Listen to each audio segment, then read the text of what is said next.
الحمد لله نحمده ونستعينه ونستغفره ونؤمن به ونتوكل عليه ونعوذ بالله من شرور أنفسنا ومن سيئات أعمالنا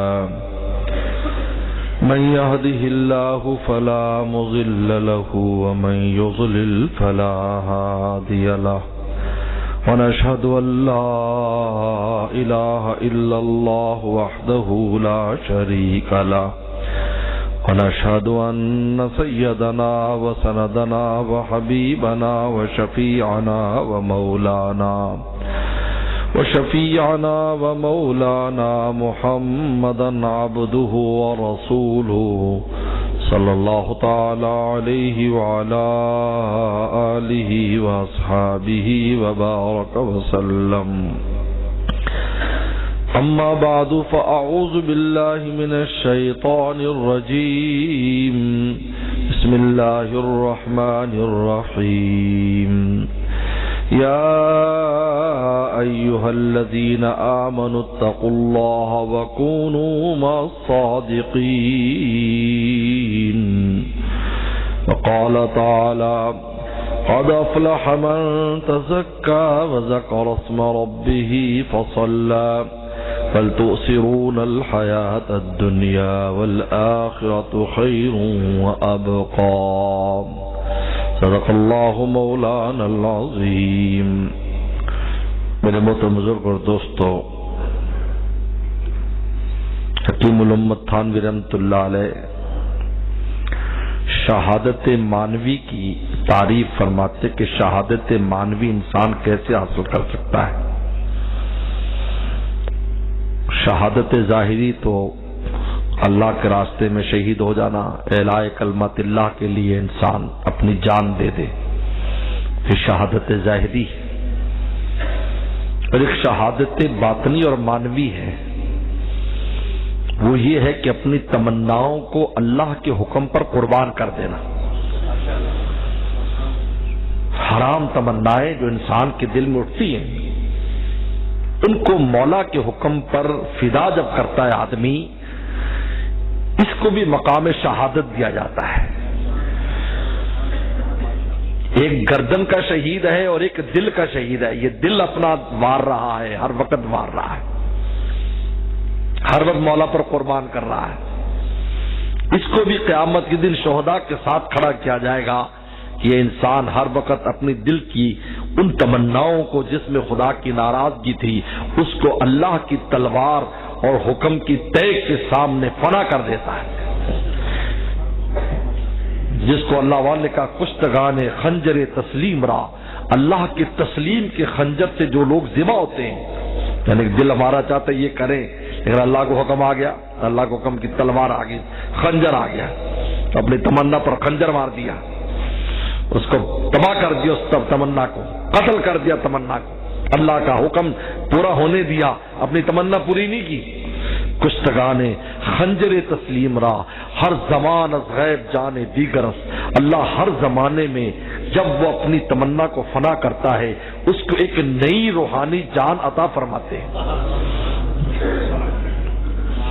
جس طرح شہید ہوتا ہے، شہید زندہ ہوتا ہے، اس لیے شہید کی خصوصیت ہے. ہمارے استاد مفتی ولی حسن صاحب رحمۃ اللہ علیہ فرماتے کہ شہید کی کیا خصوصیت ہے.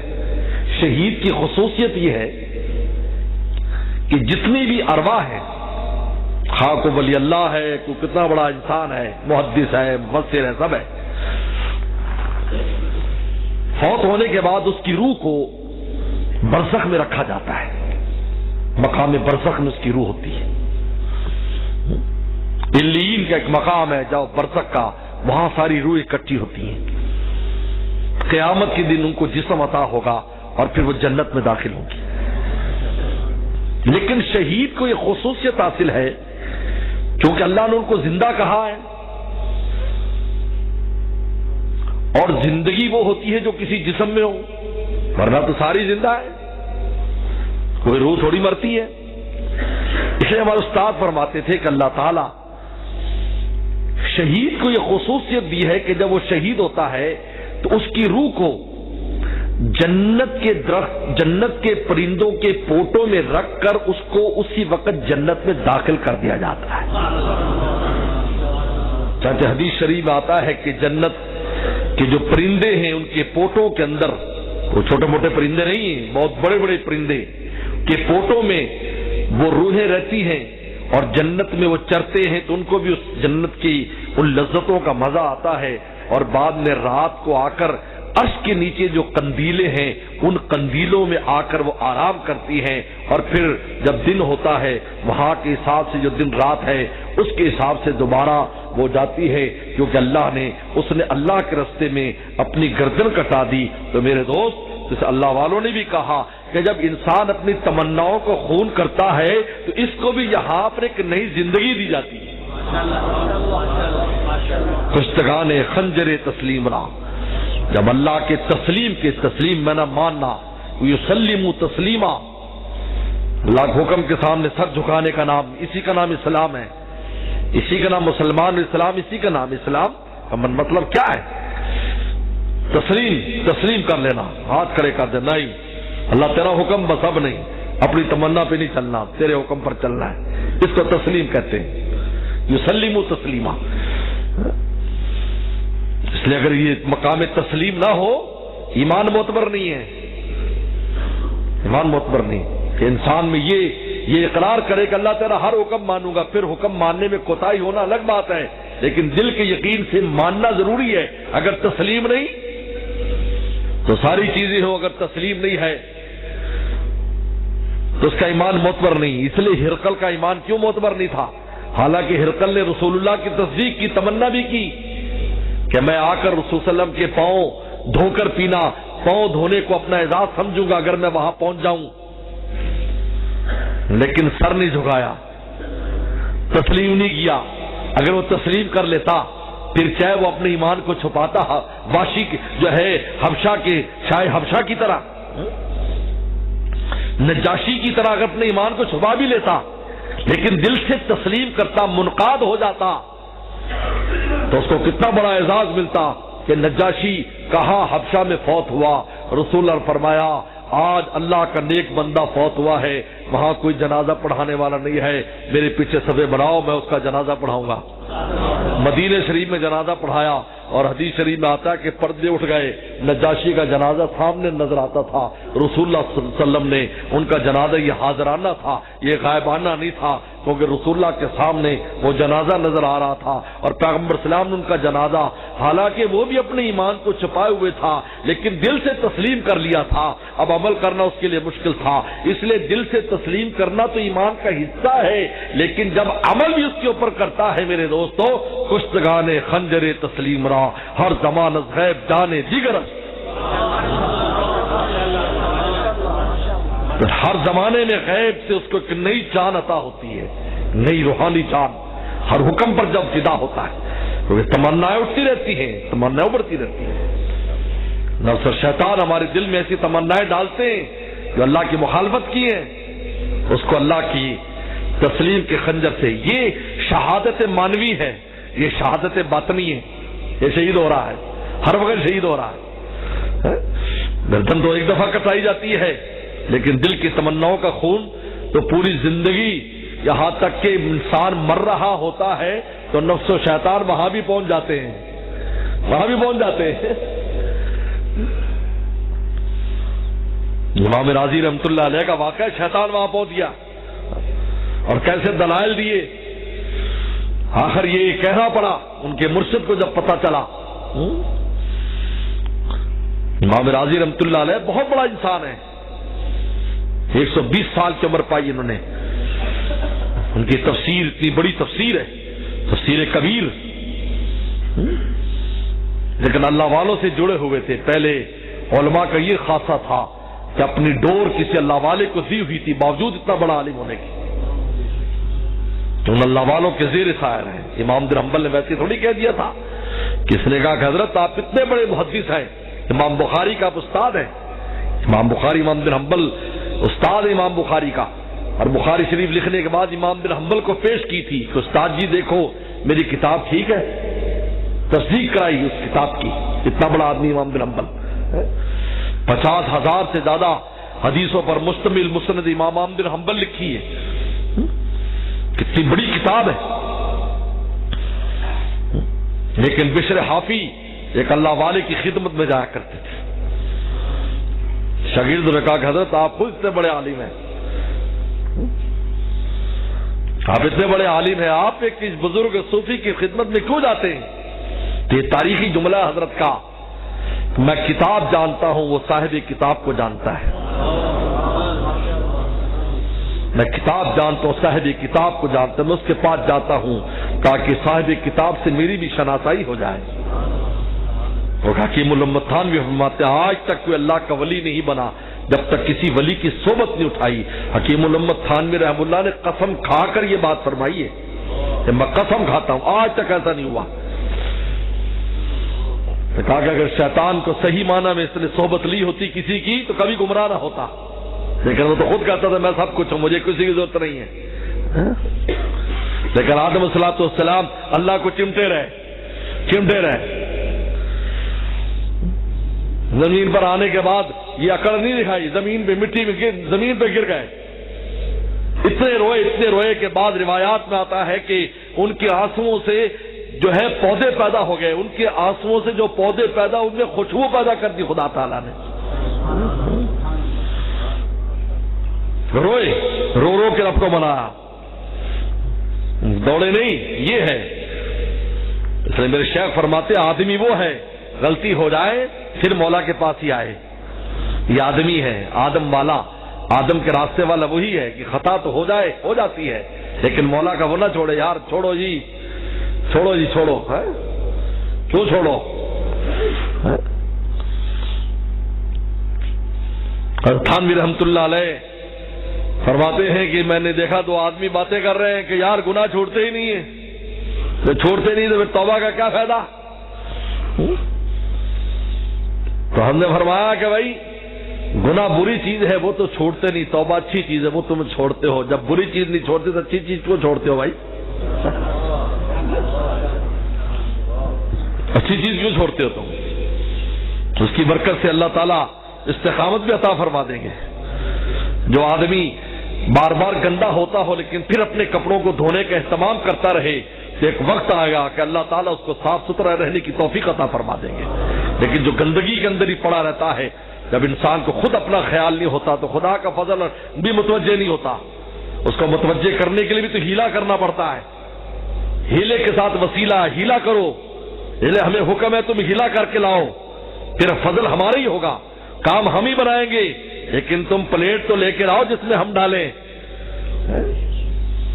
یہ رزق کا مسئلہ یہی ہے. یہ میری رات کی جو اسباب رزق سے روٹی نہیں ملتی, روٹی خدا دیتا ہے, لیکن ہمیں حکم ہے کہ تم پلیٹ لے کے آؤ. میں نے یہ دارالاسباب بنایا ہے, میرے فضل کے لیے بھی اسباب ہیں, ان اسباب کو تم تلاش کرو, پھر میں اپنا فضل کروں گا. تم گھر بیٹھے رہو, ہم تمہیں وہاں دیں, تم اتنے. یہ شان استغنا تو اللہ فرما میری ہے, تمہاری نہیں ہے. تم تو گداگر ہو, گداگر کم مانگنا ہے.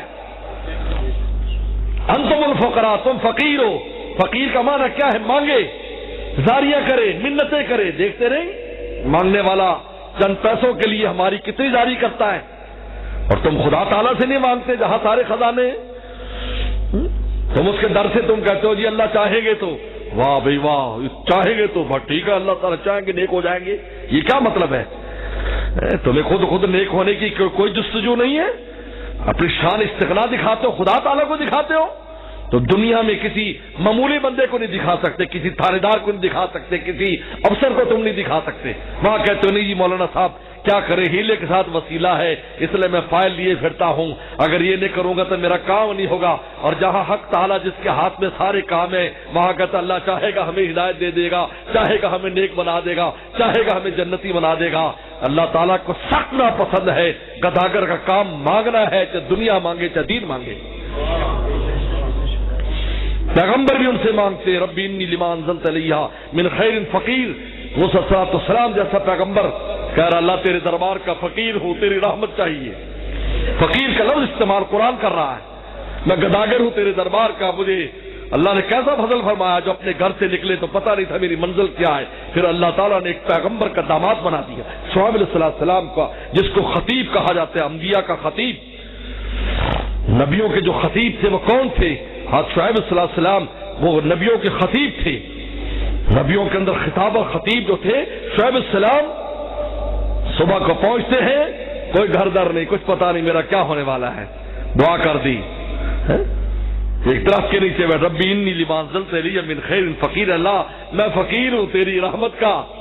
فرمایا کہ بس شام ہوئی، شعیب صلی اللہ علیہ وسلم کے گھر میں تھے، داماد، نبی کی دامادی ملی اور اللہ نے ایسی شان والی نبوت عطا فرمائی کہ قرآن مجید میں سب سے زیادہ واقعات موسیٰ صلی اللہ علیہ وسلم کے اللہ تعالیٰ نے اولو العزم پیغمبروں سے بنا دیا.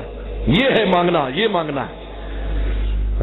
اور آپ ہمارے تو ویسے ہی، ہم تو ویسے ہی، ہمیں تو ہر وقت چپتے رہنا چاہیے. ہمارے تو حالات ایسے ہیں کہ کس وقت ہمیں دربار سے نکال دیا جائے، ہم تو ایسی کوتاہیاں کرتے ہیں. پھر ہمارے پاس ایک ہی وسیلہ ہے کہ خدا کے دربار کو چمٹے رہیں، پھر ہم استغنا دکھائیں؟ نہیں، فضل کے لیے بھی بہانہ، رحمت حق بہانہ بھی جویت. مولانا رومی فرماتے ہیں اللہ کرامت بہانے چاہتی ہے، بہا نمی جو ہے بھاؤ نہیں چاہتی. تم بھاؤ نہیں دے سکتے لیکن کوئی بہانہ کر کے آ جاؤ، ہم تمہیں نماز دیں گے. تو میرے دوستو، کشتگان خنجر تسلیم رہا، یہ اپنی تمناؤں کا خون کرنا بڑی معمولی بات نہیں ہے. شہادت مانوی حاصل کرنا ہے، اللہ کی دوستی حاصل کرنا ہے. زندہ شہید اگر کسی کو دیکھنا ہو اس شخص کو دیکھ لو جو اپنی تمناؤں کو مولا پر فدا کر رہا ہے، یہ زندہ شہید ہے. اس لیے اکبر آبادی، جگر مراد آبادی کا شعر بڑا عجیب شعر ہے، ہم نے حضرت والا سے سنا. کمال عشق مرمر کی جینا ہے نہ کہ مرنا ہے. کمال عشق ہر وقت مرتا رہے، ہر وقت مرتا رہے، ہر وقت مرتا رہے. حکم آیا، مر گیا، اللہ کے حکم کے سامنے ہتھیار ڈال دے. اللہ نہیں، میں نہیں. لفظ شیطان سے کہہ دے میں نہیں، میں تو مردہ ہوں، میں کچھ نہیں کر سکتا. بھائی یہ میں نہیں کر سکتا کام جو تم مجھے کہہ رہا ہے. کمال عشق تو مرمر کے جینا ہے نہ کہ مرنا ہے. ابھی اس راز سے واقف نہیں ہے پروانہ. پروانہ کمال سمجھتا کہ میں جل کے مر جاؤں. فرمایا کہ نہیں، عاشق وہ ہوتے جو ہر قدم پر مرتے ہیں اور پھر نئی لذت پاتے ہیں، نئی جان پاتے ہیں.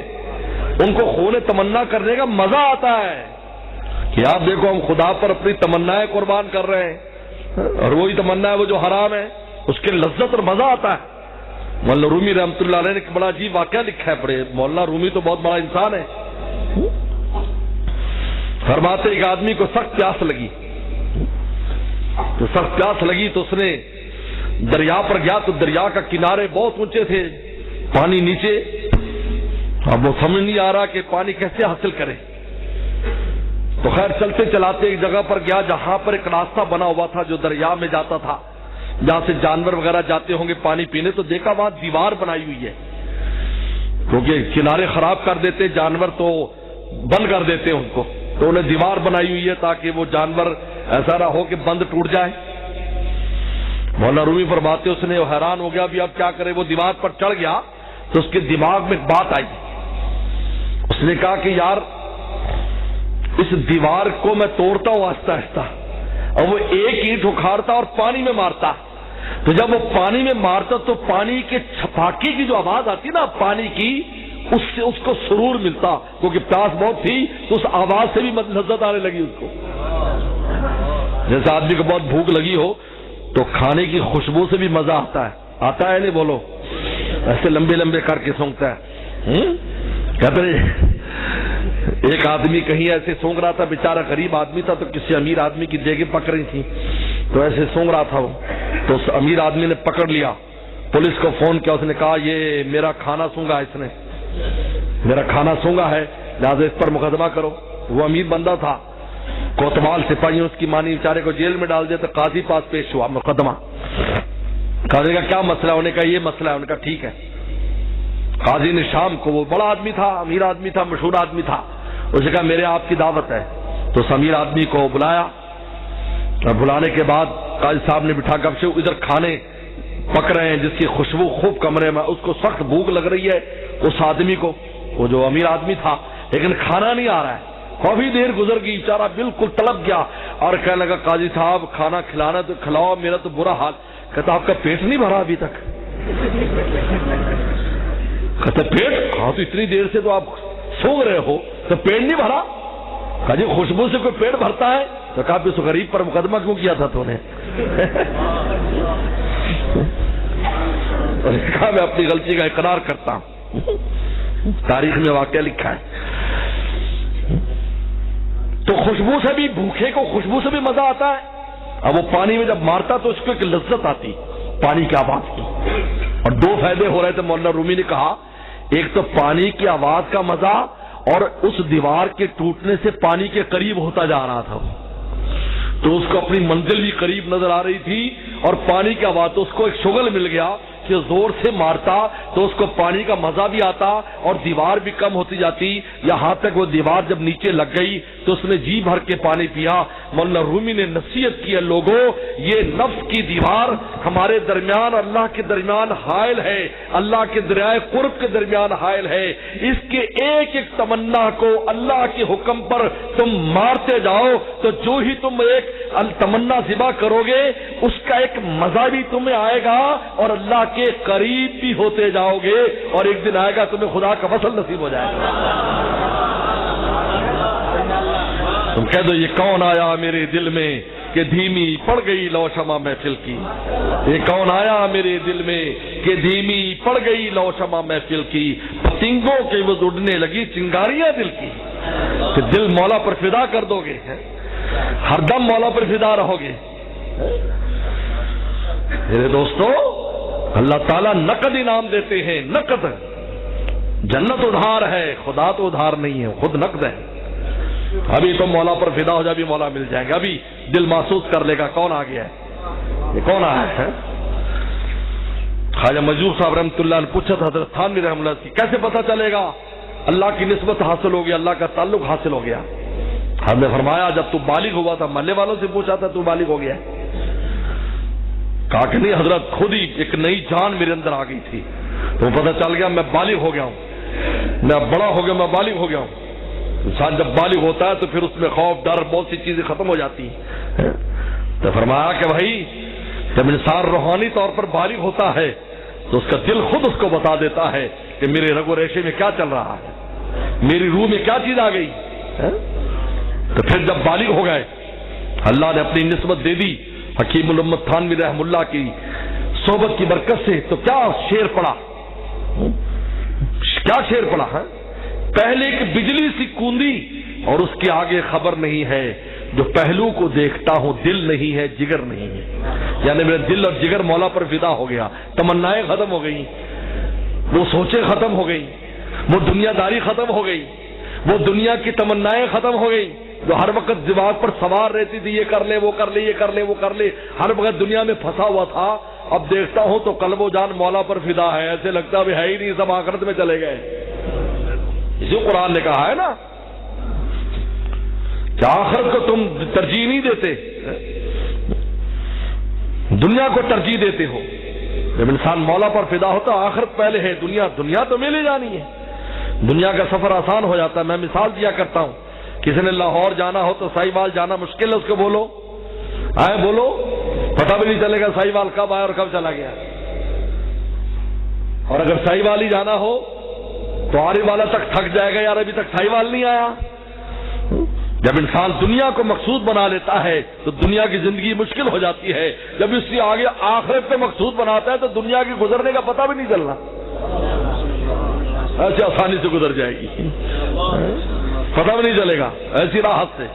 فرمایا من کان ہم الآخرہ، جس کو آخرت کا غم، آخرت کا یہی غم ہے کہ مولا کو راضی کرنا ہے، خوش کرنا ہے، شہادت مانوی حاصل کرنی، شہادت باطنی حاصل کرنی، اپنی تمناؤں کا خون کرنا ہے، یہ ہمت پیدا کرنی۔ یہی ہمت اللہ والوں سے لی جاتی، یاد رکھو، اللہ والوں کی صحبت سے یہی ملتی، یہی ہمت ملتی ہے، ورنہ انسان ڈرا رہتا ہے۔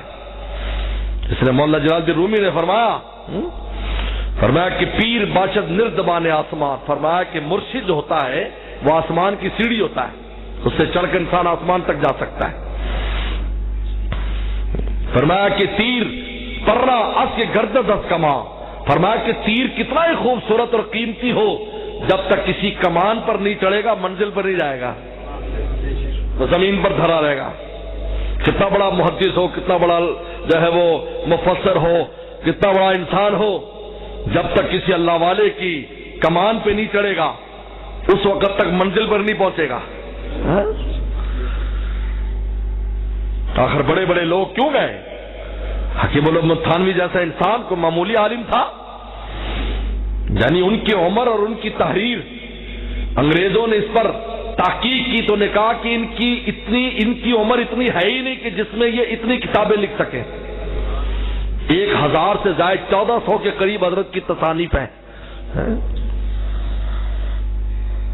حاجی امداد اللہ مہاجر مکی رحمۃ اللہ علیہ کے پاس جاتے ہیں، جو قافیہ تک پڑے ہوئے تھے ان کے پاس بیٹھتے ہیں۔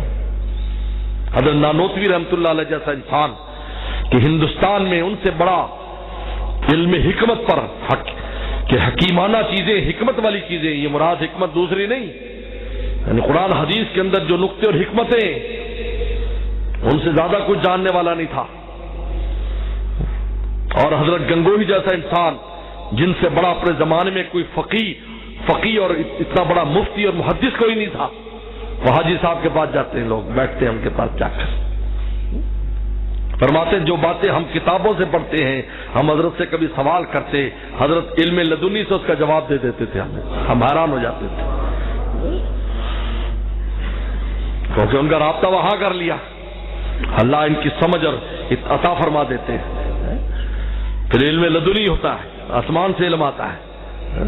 مولانا رومی نے فرمایا کہ جس گھڑے کا رابطہ سمندر سے ہو جائے تو دریا بھی اس کے غلام بن جائیں گے، کیونکہ دریا تو سوکھ جاتا ہے جب موسم نہ ہو، لیکن وہ گھڑا کبھی نہیں سوکھے گا کیونکہ سمندر کبھی خشک نہیں ہوتا، کیونکہ اس کا رابطہ سمندر کے ساتھ ہے۔ وَعَلَّمْنَاهُ مِن لَّدُنَّا عِلْمًا، قرآن کہتا عَلَّمْنَاهُ مِن لَّدُنَّا عِلْمًا، ان کے پاس اللہ سیکھنے جاتے تھے اتنے بڑے لوگ۔ بلکہ حضرت نانوتوی نے تو لکھا ہے ہم تو حضرت کے علم کی وجہ سے فدا ہو گئے، حضرت کا علم اتنا ہے۔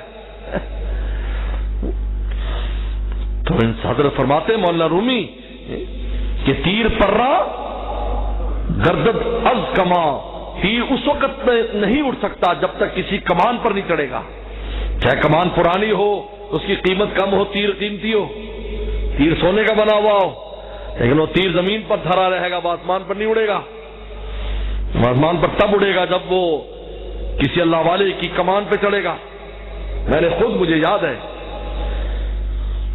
کہ ساؤتھ افریقہ کے بہت بڑے عالم جو تبلیغ جماعت کے بھی بہت بڑے لوگوں میں سے، مولانا یونس پٹیل صاحب رحمۃ اللہ علیہ کا مکہ شریف میں ان کا انتقال ہوا، میرے شیخ کے خلیفہ تھے، اور مفتی عبد الحمید صاحب جن نے 40 سال یا 50 سال بخاری پڑھائی، جماعت کے اہم لوگوں میں سے، ہر سال جماعت میں ان کا چلہ اور یہ سارا، ہمارے حضرت کی خدمت میں پہنچے لوگ، خدمت میں۔ تو میں نے خود یہ لفظ سنا جب وہ حضرت کے پاس رہے اور آنا جانا شروع کیا، تو میں نے ان سے خود سنا، میں وہیں موجود تھا، حضرت نے تو انہوں نے حضرت سے کہا حضرت پہلے ہم مخلوق کے پیچھے بھاگتے تھے، اب جب سے آپ سے تعلق ہے مخلوق ہمارے پیچھے بھاگتی ہے، ہمارے پیچھے آتی ہے۔ کیونکہ مولانا رومی نے کہا کہ خلق پسے دیوانہ دیوانہ بکار، فرمایا کہ مخلوق دیوانے کے پیچھے، دیوانہ مولا کے پیچھے۔ کیا آپ نے اللہ سے تعلق کرا دیا، اللہ تعالیٰ سے ہمارے دل کو جوڑ دیا۔ مولانا یونس پٹیل صاحب تو بہت بڑے انسان تھے، بہت بڑے محدث تھے، دربن میں رہتے تھے، لیکن حضرت اور حضرت مدنی رحمت اللہ علیہ کے شاگردوں میں سے تھے، لیکن ہمارے حضرت کے پاس جب آئے تو کہا کہ اللہ کی محبت کا مزہ ہم نے چکھ لیا آپ کے پاس رہ کر۔ ہمارے حضرت کے ساتھ عجیب محبت تھی، بلکہ کبھی حضرت میرا بیان کراتے تو فوراً ڈائری نکال لیتے اور فرماتے کہ آپ کے پاس حضرت کا بہت پرانا مال ہوتا ہے، اس لیے میں نوٹ کرتا ہوں۔ میرے ساتھ بڑی محبت فرماتے تھے، بلکہ مجھے ساؤتھ افریقہ آنے کی دعوت بھی دی تھی کہ آپ آئیں، لیکن اس سے پہلے ان کا انتقال ہو گیا۔ تو میرے دوستو، مولانا رومی فرماتے کہ شیخ نورانی ازرہ آگاہ کنن، کہ شیخ نورانی جو ہوتا ہے، شیخ آپ کو راستہ بھی بتائے گا، منور با لفظہا ہمارا کنن، اور اپنے وعد و نصیحت سے نور تمہارے قلوب میں بھی منتقل کرے گا۔ لیکن مولانا نے ایک شرط لگائی ہے کہ ہوشیار ہو جاؤ، سست نہ بنو، رجال بنو، کار مرداں روشنی ہو، چستی است۔ فرمایا کہ مردوں کا کام کیا ہے؟ اللہ نے جن کو رجال کا، وہ کون لوگ ہیں؟ جو اللہ کے راستے میں چست رہتے ہیں۔ یہ جو آج ہم پر سستی تاری ہے نا، سستی، انہیں تباہ و برباد کہا کہ کار دونا ہیلا و بے شرمی است۔ فرمایا کہ دونا جو لوگ ذلیل لوگ ہیں، ذلیلوں کا کام یہ ہے کہ وہ ہیلے بہانے کرتے ہیں اور بے شرمی سے کام لیتے ہیں خدا کے راستے میں۔ یہ مردوں کا کام نہیں ہے۔ اللہ نے جن کو مرد قرآن کا رجال، وہ مرد کون لوگ ہیں؟ آج ہم سمجھتے ہیں ہم مرد ہیں، ہماری مونچھ داڑھی، ہم مرد ہیں۔ یہ اللہ والے ان کو مرد نہیں کہتے، نہ قرآن ان کو مرد کہتا ہے، بلکہ اللہ والوں کی اصطلاح میں وہ عورت بھی مرد ہے جو اللہ کے راستے میں تیز ہے اور اللہ کو راضی کرنے میں لگی ہوئی ہے، وہ مردوں سے بھی آگے ہے۔ چنانچہ رابعہ بصریہ کے حالات اللہ کے ولیوں کی فہرست میں لکھے تو کسی نے کہا فرید العطار رحمۃ اللہ علیہ سے، آپ نے کہا تھا میں مردوں کے حالات لکھوں گا، آپ نے ایک عورت کے حالات بھی لکھ دیا اپنی کتاب میں۔ انہوں نے کہا کہ ہمارے ہاں یہ بھی مرد ہے جو اپنی خواہشات کے پیچھے نہیں چلتی، جو اپنے خواہشات کے پیچھے چلے وہ مرد بھی مرد نہیں ہے۔ فرمایا خلق اطفالند جز مردان خدا، فرمایا کہ پوری مخلوق بچے سوائے مردان خدا کے۔ اور مردان خدا کیسے بنتے ہیں؟ نیست بالغ جز رہیدہ از ہوا، اس وقت تک بالغ نہیں ہوتا جب تک کہ اپنی ہوائے نفسانی سے نہ نکل جائے۔ اگر اپنی خواہشات نفسانی پر چلتا وہ مرد نہیں ہے، وہ عورت بھی نہیں ہے، تو درمیان والی قوم ہے، سمجھتے ہو؟ تو درمیان ہے، مرد عورت کے درمیان جو چیز ہوتی ہے تو پتہ ہی ہوگا۔ تو ایک کہ صحبت انسان پیدا دیتی ہے، تو دو طالب علم تکرار کر لیتے خنثی پر کہ خنثی جو ہوتا ہے ہجڑا، اس کا کیا حکم ہے؟ دو تکرار کر رہے تھے، ایک مچھیرا ان کے پاس آ کر بیٹھا کرتا تھا، مچھیرا ویسے بیٹھ جاتا تھا تو ان کی بحث تکرار سنتا رہتا تھا۔ بچے تکرار رات کو کرتے ہیں، اس کا کیا حکم ہے، اس کا جنازے کا، یہ وغیرہ وغیرہ۔ تو اس نے ایک بڑی ساری مچھلی پکڑی، انہوں نے کہا بادشاہ کو دینی تھی، بادشاہ کے دربار میں لے گیا، بادشاہ بہت خوش ہوا، بادشاہ نے اعلان کر دیا اس کو اتنا انعام دے دو۔ تو اس کی ملکہ بہت کنجوس تھی، ملکہ عورتوں میں کنجوسی ہوتی ہے اس لیے اپنی جمع جوڑ کر لیتی ہیں، ملکہ بہت کنجوس تھی اور پردے کے پیچھے بیٹھتی تھی۔ انہوں نے کہا یہ مچھلی اس کی کیا قیمت ہوگی؟ 1-2 درہم ہوگی، اور آپ نے اس کو 1000 دینار دینے کا وعدہ کر دیا، کچھ تو خیال کرو۔ بادشاہ نے کہا کہ میں تو کہہ چکا ہوں، اب میں لفظ کیسے واپس لوں؟ انہوں نے کہا تم اس کو کہو اگر یہ مذکر ہے تو اس کی مؤنث لاؤ، مؤنث ہے تو مذکر لاؤ، اس کو پھنسا دو۔ اب ہم دوسری مچھلی ایسے ملنا کو آسان تو نہیں ہے، تو دریا میں سے بیچارہ لایا تھا۔ بادشاہ نے کہا یہ تو تیرا مشورہ تو زبردست ہے۔ اس نے کہا بھئی اگر یہ مذکر ہے تو مؤنث لاؤ، مؤنث ہے تو مذکر لاؤ۔ اس کو فوراً وہ طالب علموں والی بحث یاد آ گئی، انہوں نے کہا یہ تو خنثی ہے جی۔ بادشاہ نے کہا 2000 انعام، 1000 اور پھر بیگم سے کہا تیرے مشورہ مانگنا خطرناک ہے۔ ایسے انسان کو، ایسے مرد کو جو اپنی خواہشات اور اپنی تمناؤں کو قربان نہیں کر سکتا، اس کو اللہ والوں نے نہ مردوں میں شامل کیا نہ عورتوں میں شامل کیا ہے، کیونکہ عورتیں بھی خدا پر فدا ہونے والی، دیکھتے نہیں صحابیات، سب سے پہلے قربانی دینے والی صحابیہ ہے، ایک عورت ہے۔ حضرت سمیہ اسلام میں سب سے پہلی شہادت ایک عورت نے حاصل کی ہے، اور ایسی مظلومانہ شہادت ہے کہ پڑھ کر رونگٹے کھڑے ہو جاتے ہیں، جن کے حصے کو، جن کے جسم کو 2 حصوں میں چیر دیا گیا، اور پھر ان کی شرمگاہ پر اور ان کی اس نازک جگہ پر نیزہ بھی مارا ابو جہل نے۔ سب سے پہلے عورت قربان ہوئی ہے، کہ عورتوں کو معمولی نہ سمجھو۔ میرے شیخ سے کسی عورت نے لکھا کہ مردوں کے یہ فضائل ہیں، ہم کہاں ہیں؟ فرمایا کہ سارے فضیلت والے مردوں کی ماں تو تم ہی ہو، کوئی مجاہد ہے تو ماں تم ہو، کوئی نبی ہے تو ماں تم ہو، کوئی ولی ہے تو ماں تم ہو، کوئی محدث ہے تو ماں تم ہو، کوئی خطیب ہو تو ماں تم ہو، کچھ ہو تو ماں تو تم ہی ہو، تم اصل تو تم ہو، تو تمہاری فرع ہے اور تمہارے تابع ہے۔ وہ تو تمہارے پاؤں کے نیچے اس کو جنت ملے گی، وہ تمہارے پاؤں کو چاٹے گا تو کچھ ملے گا، چاہے وہ آسمان پر کہیں بھی پہنچ جائے۔ موسیٰ صلی اللہ علیہ وسلم جیسے اولو العزم پیغمبر کو اللہ نے کہہ دے موسیٰ آج سنبھل کر ہم سے گفتگو کرنا، آج تیری ماں نہیں ہے جو پیچھے دعا کرے، وفات دنیا سے جا چکی تھی ماں، والدہ اس وقت کہا اے موسیٰ جہان سے بات کرنا، پہلے تیری ماں کی دعائیں پیچھے تھی، ہم ان کی وجہ سے تجھ پر رحم کرتے، آج ایسی ہمارے دربار میں ایسی کوئی بات نہ ہو جائے تجھ سے۔ تو اللہ کی شان صمدیت سے سب ڈرتے ہیں۔ پیغمبر صلی اللہ علیہ وسلم نے جبریل السلام سے پوچھا تم اللہ سے ڈرتے ہو؟ کہا بہت ڈر لگتا ہے، حالانکہ اتنا مقرر فرشتے کیا بہت کپاتے ہیں، جس طرح پتے جو ہے ہوا سے ہلتے ہیں، اس سے بھی زیادہ ہمیں خوف ہے۔ کہا کس شے سے ڈرتے ہو؟ اللہ کی کس شان سے ڈرتے ہو؟ رسول نے پوچھا، کہا شان صمدیت سے۔ صمد کا معنی جو سب سے مستغنی ہے، اس کو کسی کی ضرورت نہیں۔ یہ کہتے ہیں مقربین صمدیت سے ڈرتے ہیں۔ اللہ کا محتاج ہے کوئی؟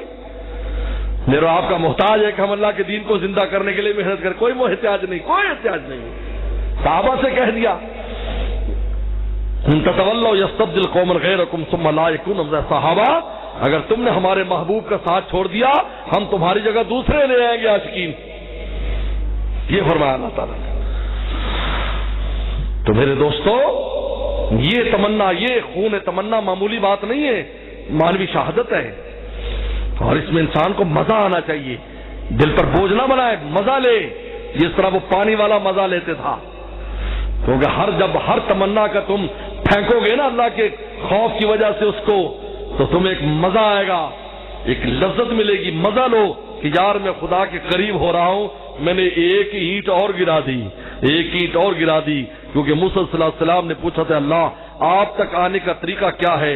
اللہ فرمایا دائن نفس و تعال، یہ نفس کو بیچ میں سے نکال دے، تیرا میرا راستہ صاف ہے، راستہ صاف ہے، دونوں جانب سے اشارے ہو چکے، ہم تمہارے تم ہمارے ہو چکے، دونوں جانب سے اشارے ہو چکے، دونوں جا اللہ فرما آؤ بندے آؤ، راستہ کھلا ہے، بس اس کو نکالو بیچ میں سے، یہ نفس کا گولا بدماش، یہ بدماش ہے، اس پر محنت کرو۔ یہ اللہ والوں کے پاس یہی ہمت حاصل کی جاتی ہے، خود بھی ہمت کرے، ہمت والوں کے پاس رہے، ہمت کی دعا مانگے، یہ تین کام کرے، ہمت ہی کے لیے کرے، خود بھی ہمت کرے، مرد بنے، کار مرداں روشنی ہو، مردوں کا کام ہے روشنی، اور مردوں کا کام ہے عمل کرتے ہیں، اور کار دونا، کار مردہ روشنی ہو گرمیت، مردوں کا کام ہے روشنی نور والا کام کرنا، اور عمل کی گرمی، لگے ہوئے رات دن لگے ہوئے ہیں۔ اور کار دونا اور بے شرموں کا اور ہیجڑوں کا کام کیا ہے؟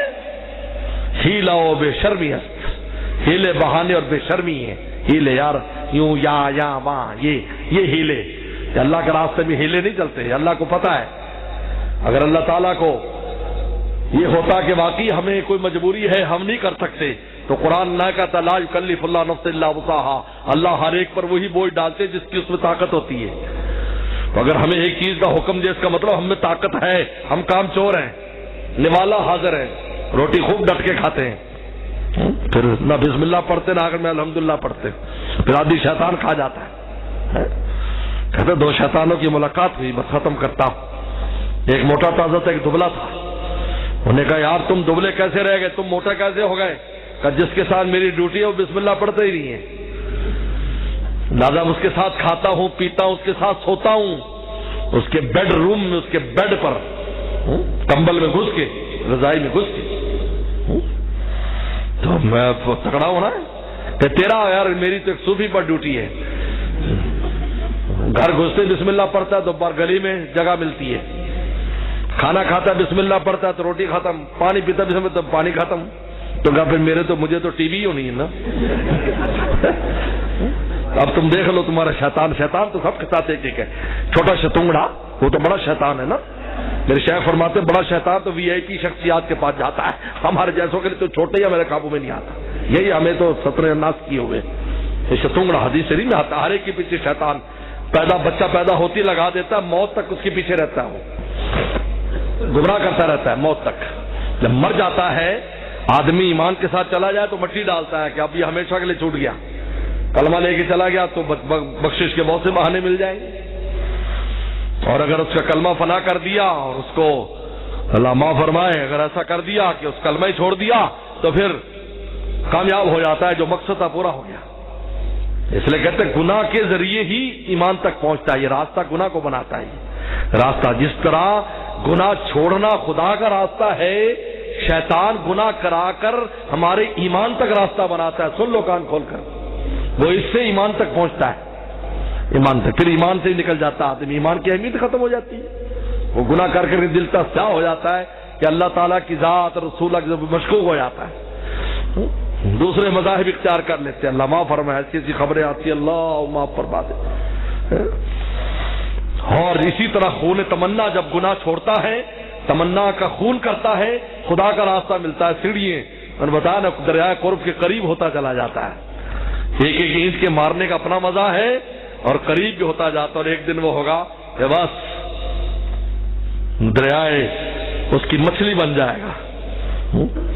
دائیں مندر آبکار ماہیاں، فرمایا مچھلیوں سے، اللہ والوں کو مچھلیوں سے تعبیر کیا مولا رومی نے، جس طرح مچھلیاں ہر وقت دریا میں رہتی ہے اور باہر نکلنے سے ان کو موت نظر آتی ہے، پھر اللہ انسان کو ایسا کر دیتے ہیں دریائے قرب میں ہر وقت رہتے ہیں، باہر نکلنے سے ان کو موت محسوس ہوتی ہے، پھر اللہ ان کو محفوظ کر دیتے ہیں، خطا بھی ہو جائے تو فوراً واپس لے جاتے ہیں، جس طرح مچھلی باہر نکل جائے تو تڑپ تڑپ کر دوبارہ واپس چلی جاتی ہے۔ صلی اللہ مجھے آپ کو عمل کی توفیق عطا فرمائے، وآخر دعوانا الحمدللہ رب العالمین۔